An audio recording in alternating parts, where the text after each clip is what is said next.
Hey guys, what's going on? It's King Pyro 44 here, and we have some brand new Overwatch patch notes for the PTR. This is patch 1.11.0, and I'm just going to go over them with you really quickly.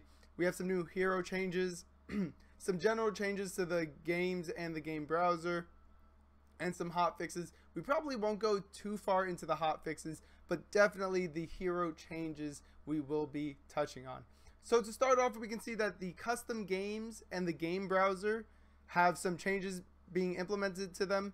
Players can now disable secondary fire and secondary weapons in custom games, and you can now disable one Symmetra ultimate while leaving the others active, which is interesting. So you're going to have a game with only shield generators or only teleporters, stuff like that. Then we move on to the hero updates, which are, the most important part. We have Genji, who's had the attack cooldown removed from his wall climbing ability, so it allows him to engage with enemies immediately after completing a climb. The developer comments here is this is just a quality of life change to make wall climbing feel better, which I've heard from a lot of Genji mains that it felt kind of clunky, so that's good. The same thing is happening to his brother Hanzo, where they removed the attack cooldown from his wall climbing ability. Same exact thing. And then on his Stormbow, the charge speed has been increased by 10%. And the charged arrows now maintain their charge after climbing a wall, provided that the button is continuously held. So if you're going to go climb a wall and you want to, hit a fancy shot, climb a wall, and then shoot someone as you drop, you got to make sure you hold down the charge button for his Stormbow. So what they were saying is decreasing Hanzo's draw time gives him more overall DPS, which is true. He shoots faster, he can get more shots out, he can do more damage. And this while also letting him fully charge an arrow and more quickly return to full movement speed when needed. Like the changes to Genji's wall climbing ability, it's all just quality of life changes that make climbing feel better. Fine for Hanzo. Next is Orisa. Orisa's damage is being reduced by 15% on her fusion driver. I believe that is her main weapon. And her protective barrier cooldown has been reduced from 12 seconds to 8 seconds. This is something that I think I'd like for them to do.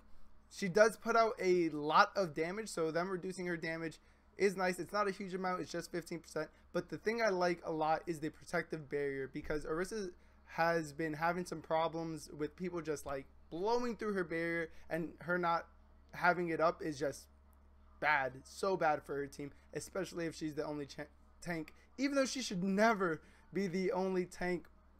In fact, I think of Orisa as much more of an off tank than a main tank. So their developer comments here is to help Orisa maintain the front line for her team, we're reducing the cooldown of her protective barrier. This change also helps her reposition the barrier more easily when needed. To compensate for this new defensive strength, they've reduced their fusion driver damage as it felt too high. So basically what we said, I think it works out great. Now a big change here that we talked about in a previous video was Reaper and his Wraith form and making it do something else. So here we have Reaper's Wraith form. The ammo in his guns is now entirely refilled when his Wraith form is used, sort of like a role for McCree.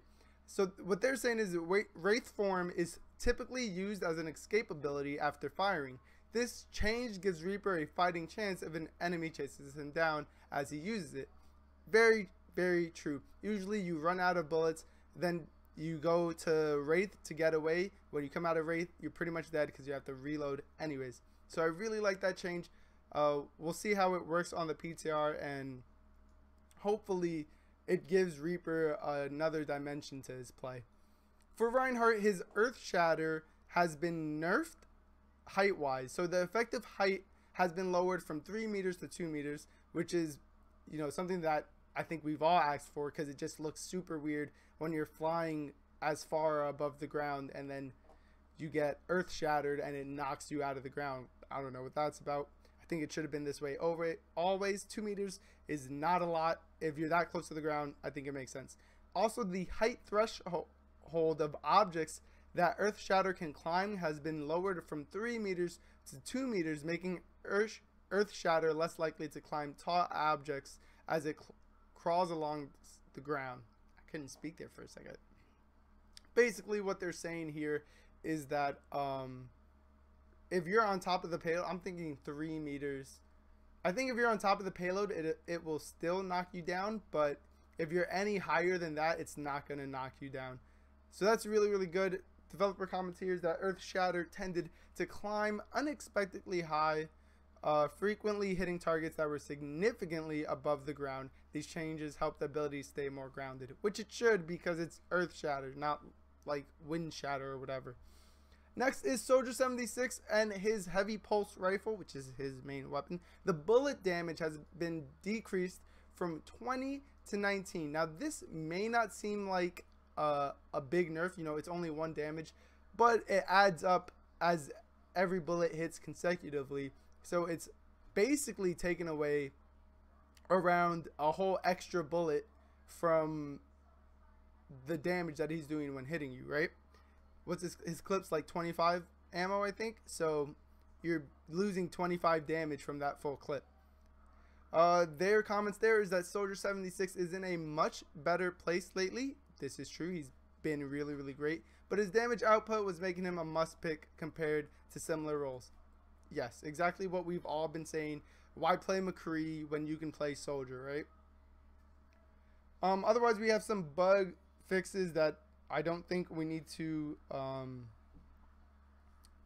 see. I'm looking through here because one bug fix that I really wanted to see is when Lucio died, I wanted his aura to go away because it's really annoying. And right now I see fix a bug that caused Lucio's healing and speed song auras to be inaccurately projected.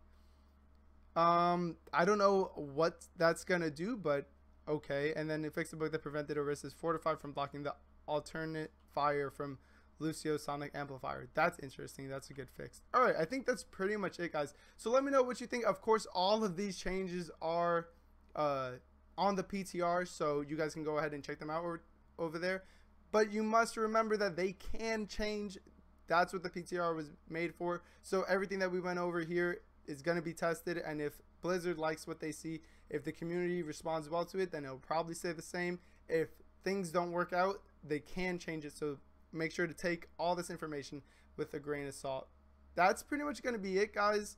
I know we haven't put out an Overwatch video in a while, but we are going to be working on that. You'll probably get one later this week, but we do have our Horizon Zero Dawn series going on, and we just finished another episode which should be uploaded shortly, so you guys can go ahead and check that out. Again, my Twitter is at angel_the_twin. You guys could go check that out to know what we're doing, when we stream, what videos come out, all sorts of stuff over there. We do stream on Twitch. The Twitch channel name is KingPyro44. I will leave all of that in the description below. Like the video, subscribe to the channel if you haven't yet, guys. But otherwise, I'm KingPyro44, and I'm out of here. Peace.